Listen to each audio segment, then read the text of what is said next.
Hello, xin chào mọi người. Mình xin chúc tất cả mọi người hãy đến với kênh của các bạn thầy Vlog.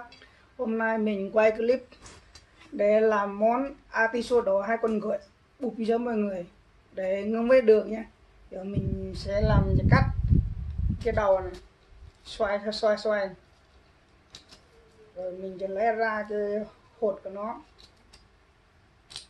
Đây hột của nó để trong đây, đây hoa đó mọi người.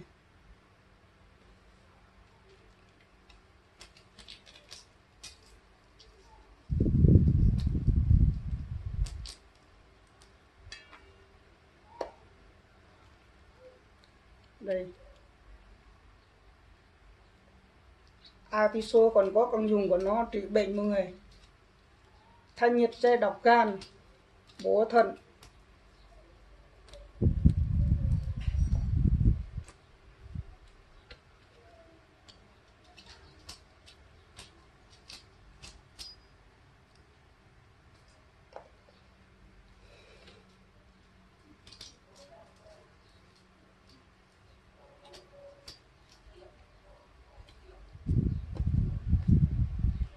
Giải độc gan, bổ thận và hỗ trợ tiêu hóa mọi người.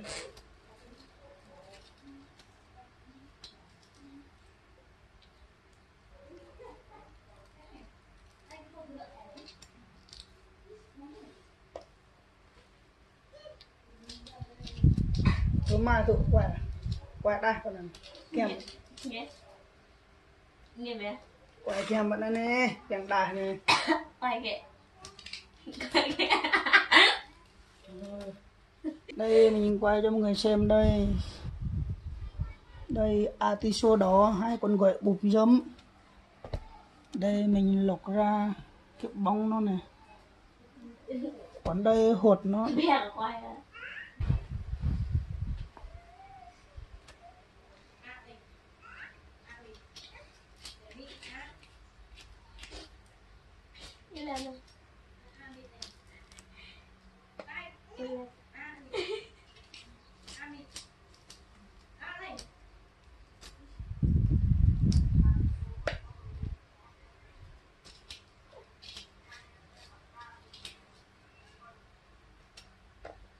không có được hiểu đây điện thoại thì nó có nó lại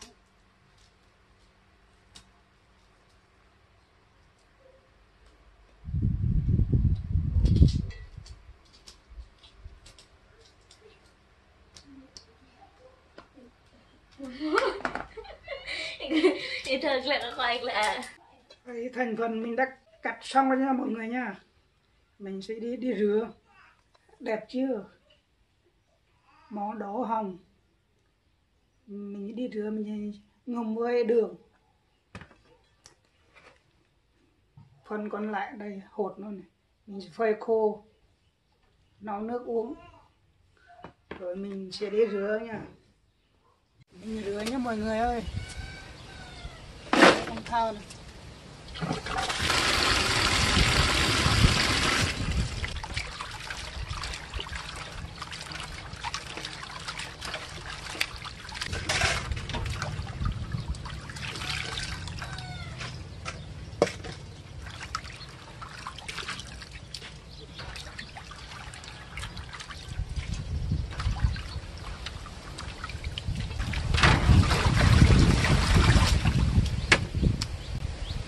Rồi rửa tiếp một lần nhé mọi người.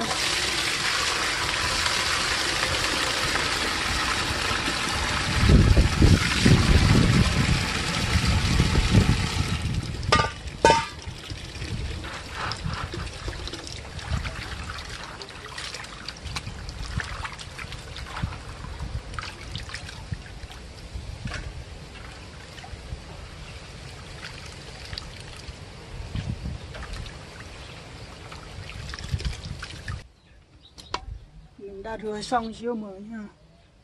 Đã rửa xong rồi nè. Để mình đi bỏ trong khu ngâm với đường thôi nha. Đấy mọi người, bỏ trong khu nha, mình ngâm với đường. Đường nha mọi người nha. Đổ vào nước sôi này, mình cho khuấy đều cho nó.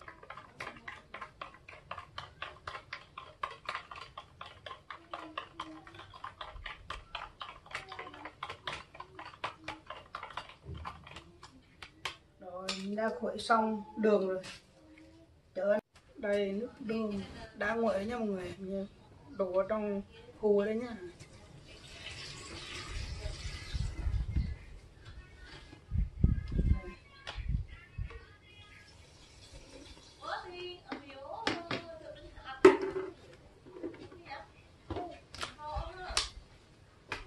Mình sẽ đậy nắp để đến khi ra màu nước nó đỏ, cất khoảng 7 ngày mới được uống nhé mọi người.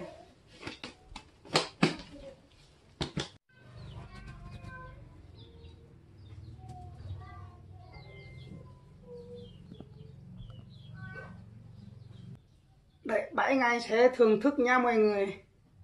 Mình tạm dừng video tại đây, hẹn gặp lại video lần sau nhé.